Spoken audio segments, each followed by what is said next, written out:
the fourth lecture of this 7th week of this course, we will talk about the thermodynamics of defect formation. We will look at very basic thermodynamics and a little bit of statistical mechanics. Okay. So, this will be slightly mathematical, but it is not very difficult. Okay. So, week 7 lecture 4 will be thermodynamics of defects in crystals. Let us again remind ourselves of the types of lattice imperfections in crystals. We saw point defects, line defects, planar defects, bulk defects and lattice distortions. Now, most of the thermodynamics that we will be talking about will be in the context of simple point defects, but you can also extend them to line defects. Only thing we will realize that things are more difficult to calculate for line defects and other defects. Okay. So, what is the basic thermodynamics of defects? Okay. So, the basic thermodynamics of defects has to deals with the idea of entropy and temperature. Now, the idea is that defects increase energy of crystal.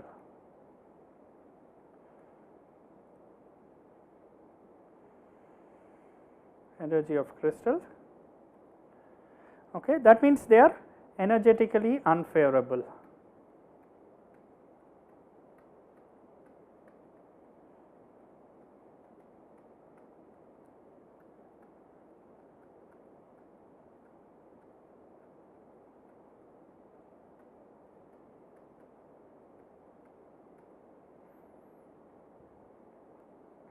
Okay. Now, however, presence of defects increases entropy.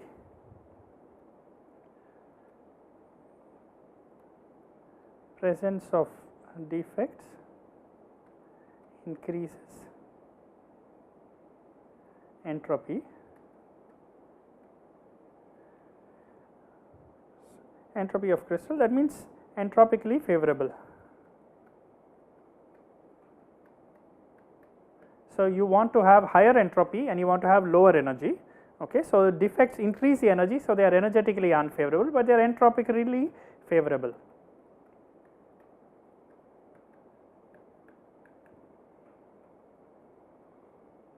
Okay. And now, if you look at let us say you say delta, you imagine some relation like delta G is delta H minus T delta S, and let us say delta equal to the difference or I will just say delta G equal to G of perfect crystal minus G of defect crystal, or yes. Or let me write it the other way, delta G is G of defect minus G of perfect. Okay. And so if the G of defect is lower than the G of the perfect, then the defect will be favored. Okay.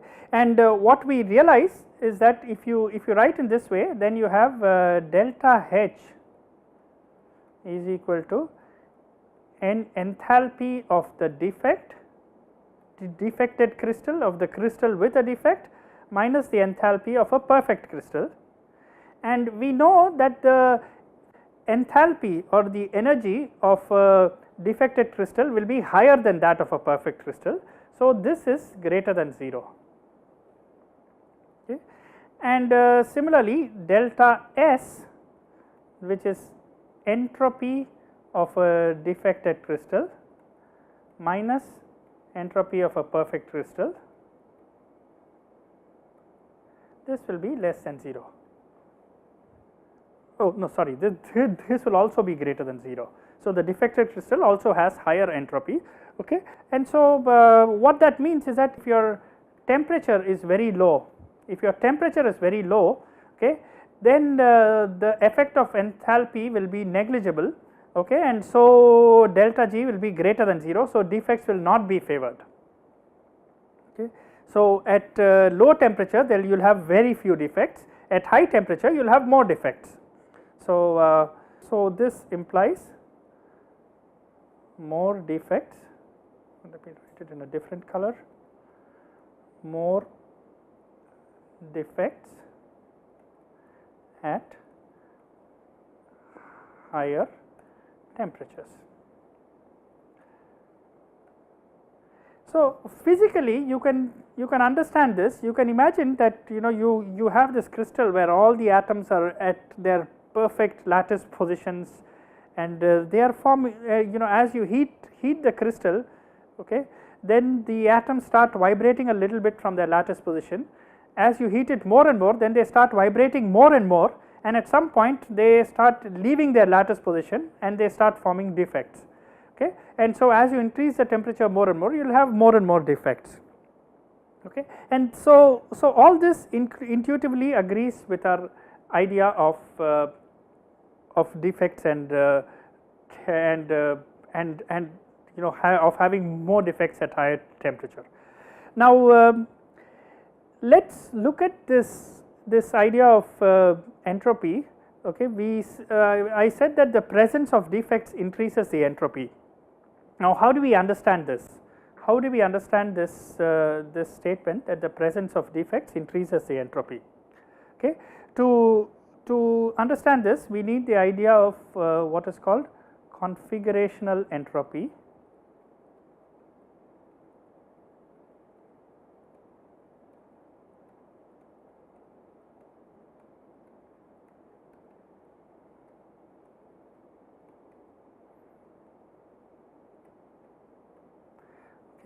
And I will just take one example. Okay, I am taking one particular example. Okay, I am illustrating. Let me emphasize that this is an illustrative example. It is not a general formula for configuration entropy or anything. It is an illustrative example of how configurational entropy works. Okay. So, imagine you have a crystal. Okay. And let us say you have this crystal with various sites which contain atoms. Okay. And for simplicity, let us just take a monatomic crystal. Okay. And let us say you have n sites.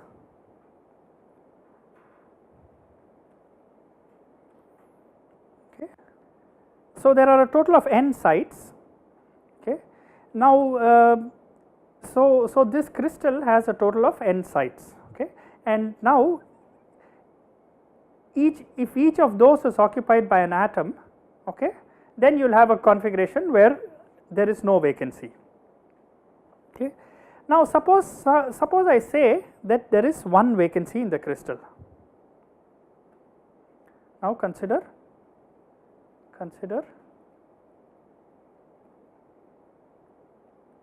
one vacancy,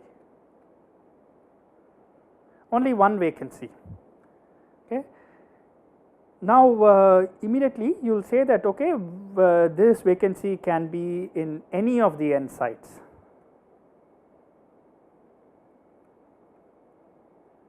Can be at any of n sites. Okay. So, basically there are n possibilities.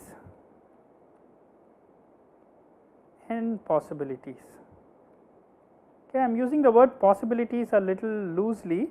Okay, in a more precise language of statistical mechanics, we will say there are n configurations. Okay, so actually let me use the word configurations.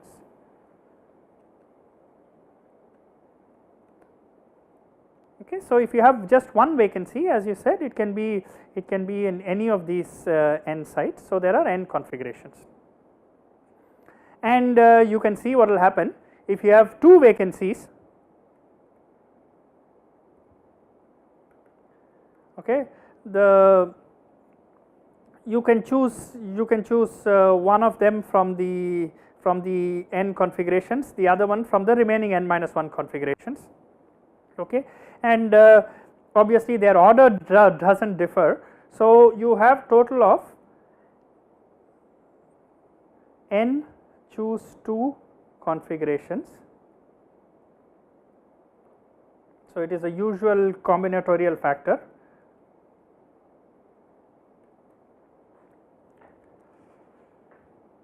And n choose 2, okay, the expression for n choose 2 is n factorial over 2 factorial n minus 2 factorial. So, let us continue.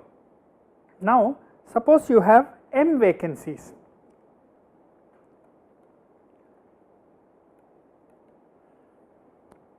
Okay, I am continuing the discussion on configurational entropy.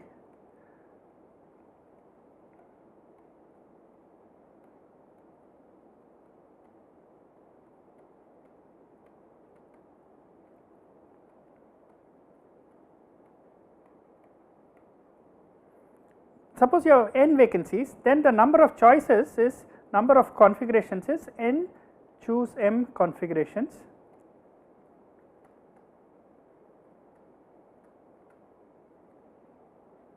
Okay. This is equal to n factorial divided by m factorial n minus m factorial. Okay. So, now the entropy, the Boltzmann entropy expression S is equal to k times natural log of omega, which is the number of configurations.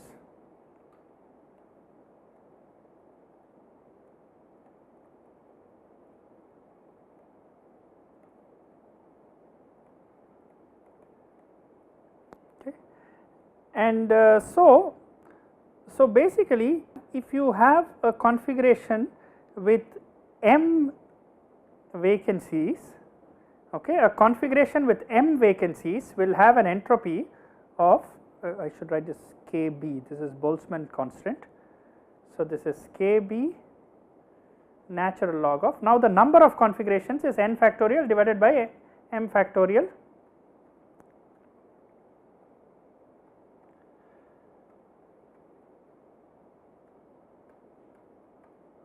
Okay. So, now the Boltzmann formula for statistical mechanics, okay, so the Boltzmann expression for statistical mechanics is valid when you have a very large number of configurations, okay, when the number of configurations is very large, okay, that means the number of sites is very large and the number of defects is also very large. Okay. So, when both n factorial and m factorial are both very large, and in fact we also assume that n factorial is yeah, okay. So, both n factorial and m factorial are very large, okay. And in this case you can use something called Stirling's approximation. Well, okay, fine. Before we mention that, I'll just show. Okay. So, if you just take this function, and you just make a plot of it, if you just plot S versus M,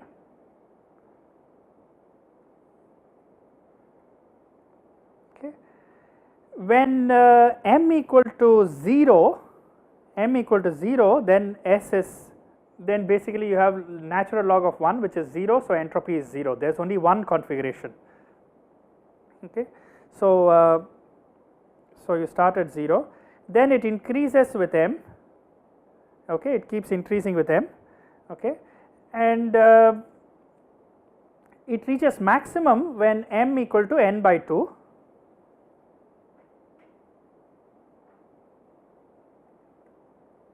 Okay, and it goes down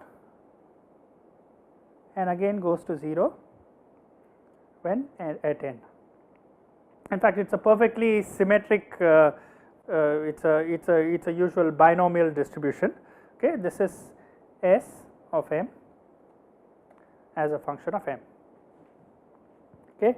Now, usually the number of defects is very small, it is much less than n. So, you are only in this region. okay, you are only in this region of the graph, okay. So your m is usually very small, much smaller than n, okay. However, you can see that as you increase the number of defects, your entropy goes up, okay. And so this entropy is called the configurational entropy, and that tells you why you know, just based on number of configurations, okay, available, you can see why defects increase the entropy. Now again, let me emphasize that I took this for the particular example of I took it for one illustrative example of you know, a defect occupying a site, but this can be generalized for all kinds of defects, okay. You might not be able to arrive at such simple expression for other kinds of defects, okay, but in any case the entropy will increase as you increase the number of defects, okay. Now the next point is the defect formation energy.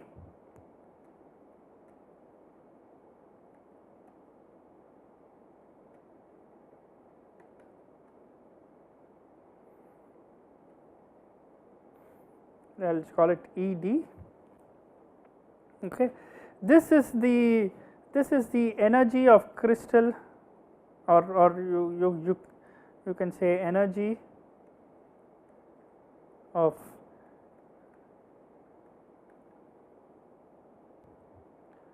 crystal with defect minus energy of perfect crystal, okay. And this ED is greater than 0 because the crystal with a defect has higher energy than the perfect crystal, okay. And now if you take the particular case of this vacancy at a site, okay, then what you have to do is to, so let me just take an example. If you have a crystal, I will just show a small piece of a crystal. This is the perfect crystal. I am just showing this set of 9 atoms, and now let me say that that now I have a defected crystal where let us say one of these atoms is missing. So let me show the defected crystal in this way.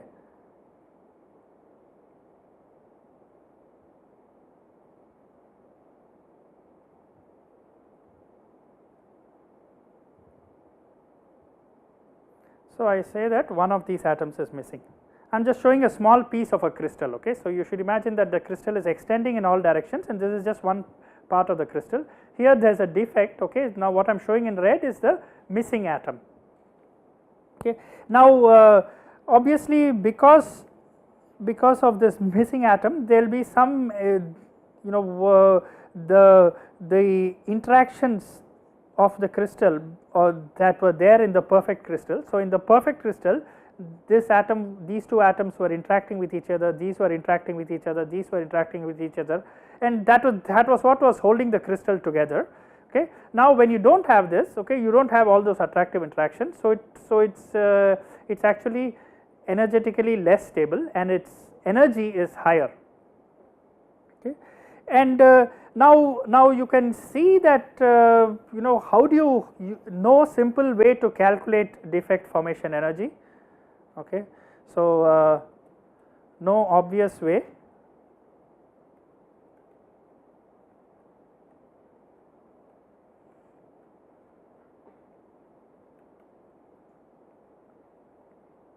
Calculate ED, okay. But you can imagine that if there is some way you could calculate the energy, okay, and for those who are familiar with quantum mechanics, you can think that I can do a calculation and I can calculate the energy of a configuration with a defect and a configuration without a defect, and I can take their difference, okay. But in any case there is no obvious way, okay. But and this is only for the case of point defects. You can imagine that for line defects and okay, it will get more complicated for other defects.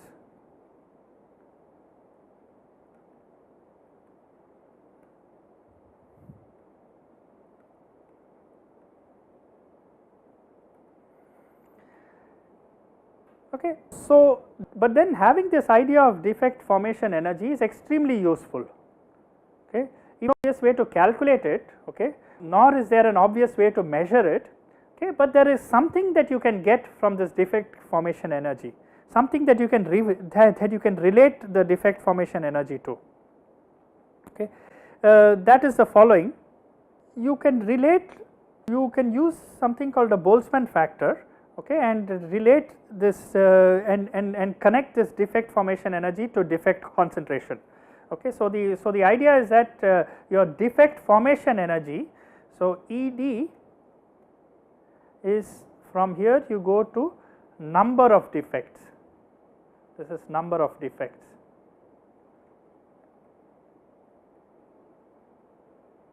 Actually it is not the number, okay, so it is the fractional number, okay, it is the number fraction. So, I will write ND by total N. So, this is the number fraction of defects. Okay. So, this is something that you can do using the Boltzmann factor, all right. So, how is this done? Okay. So, the idea is very straightforward. Okay.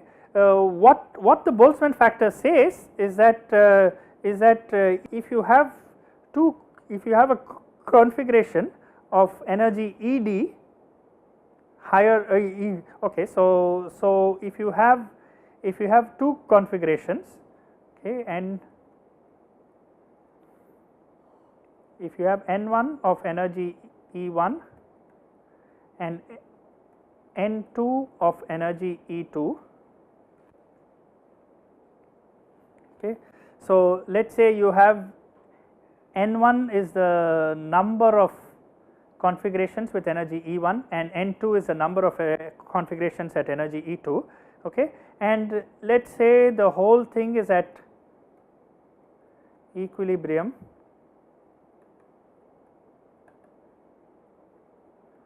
at temperature T, okay, then N1 by N2 is equal to e to the minus E1 minus E2 divided by KBT. Okay. So, let me write it in a slightly different way. So, it is equal to this divided by e to the minus E2 by KBT. Okay, and you can expand, you can write this as e to the minus E1 minus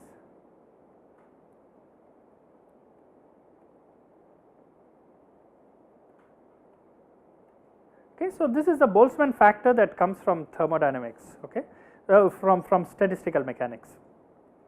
So, N1 by N2 equal to e to the minus E1 minus E2 by KBT. Okay. So, now you can say number of configurations with the defect divided by number of configurations without the defect.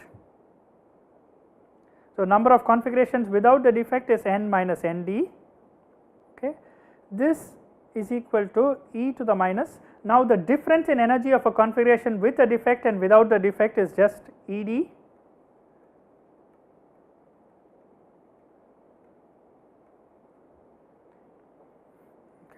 and so basically this is a factor that tells you how the number of defects changes with temperature. That means at very low temperatures, when temperature is very small, then e to the minus ED by KBT. So, this ED by KBT will be very large. So, you have e to the minus a very large number and it will be very small.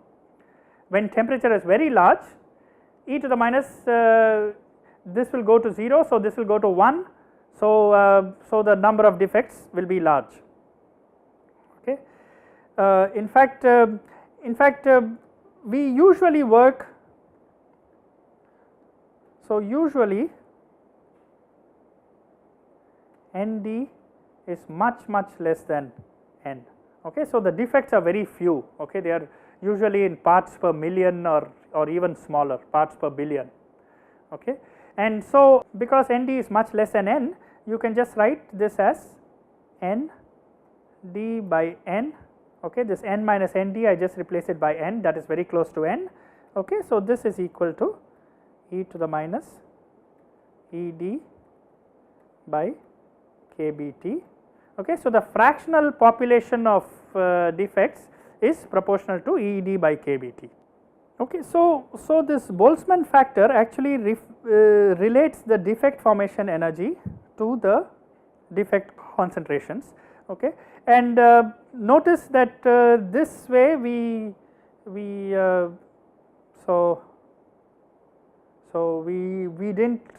didn't explicitly use entropy. So did not explicitly use entropy.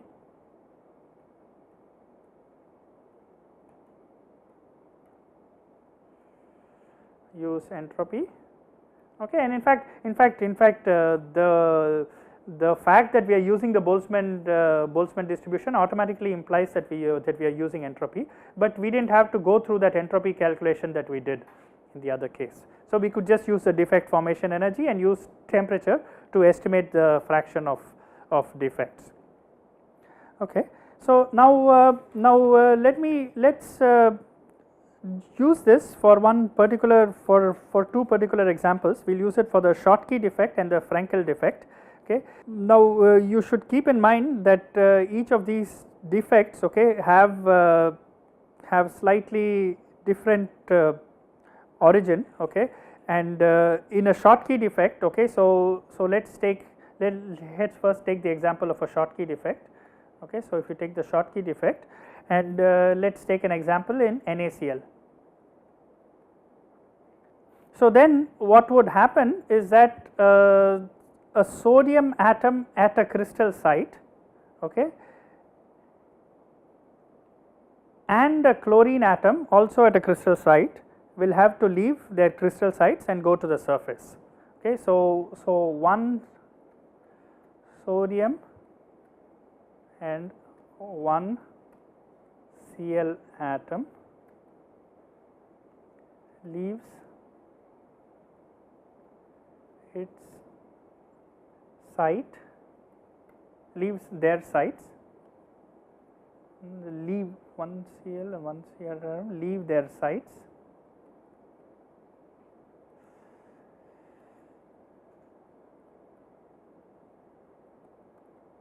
and move to the surface.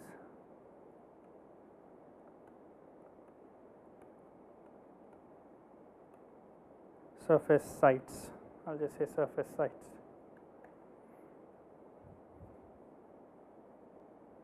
Okay, so this corresponds to one Schottky defect. Okay, so one Schottky defect. So this corresponds to one Schottky defect.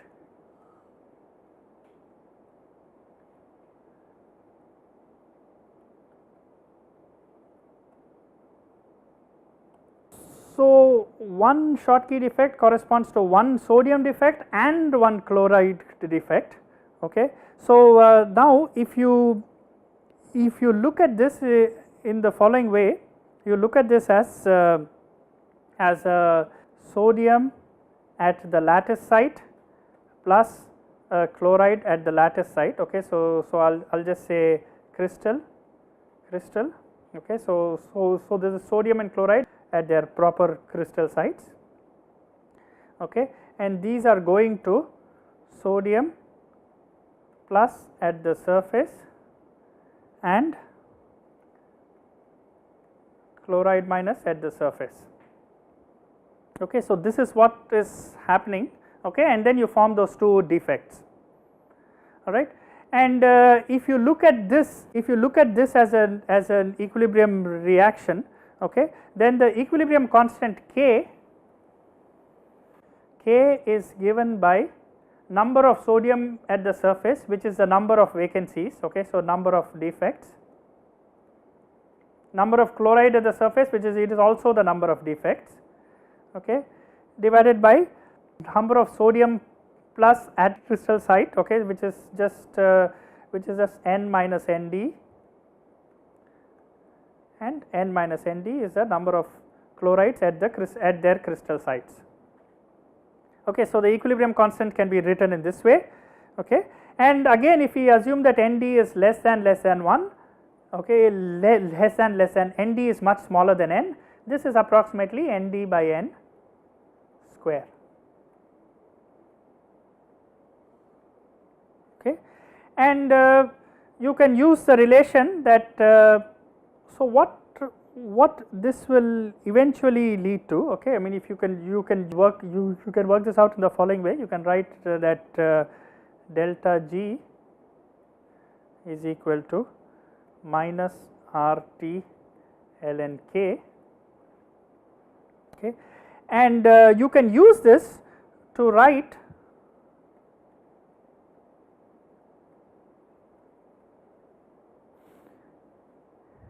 Nd by n is equal to e to the minus delta H by 2 RT e to the minus delta S by 2 R plus e to the plus delta S by 2 R. Okay, so all I did was I wrote I just inverted this relation. I wrote I replaced K by Nd by n square. Okay, and I took RT to the bottom here. I took this factor of R. So we see that there is a factor of 2 that comes, okay, with the delta H in the case of Schottky defect. Okay, and again you can do for the Frenkel defect and also calculate the same. Okay, so you can do the same for the Frenkel defect.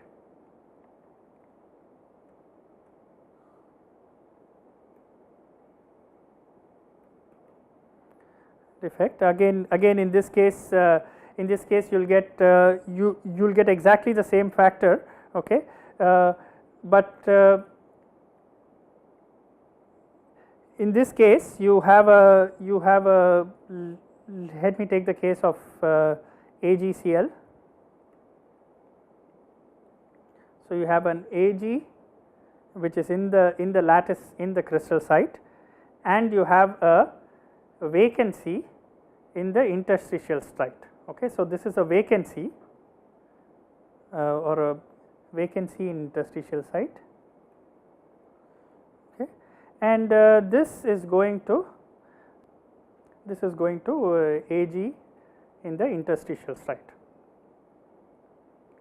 Okay, and a vacant Ag site. Okay, so there is an Ag site that is empty. Okay, this is another vacancy in the Ag site, and again you can do the same analysis. Okay, I won't go into this detail. Okay, but again you will get that that number of defects divided by total number of sites is proportional to e to the minus delta H by 2 RT. Okay, so there is a factor of 2 that appears with the delta H. Okay, and the constant is this entropy. The constant of proportionality is this entropy factor.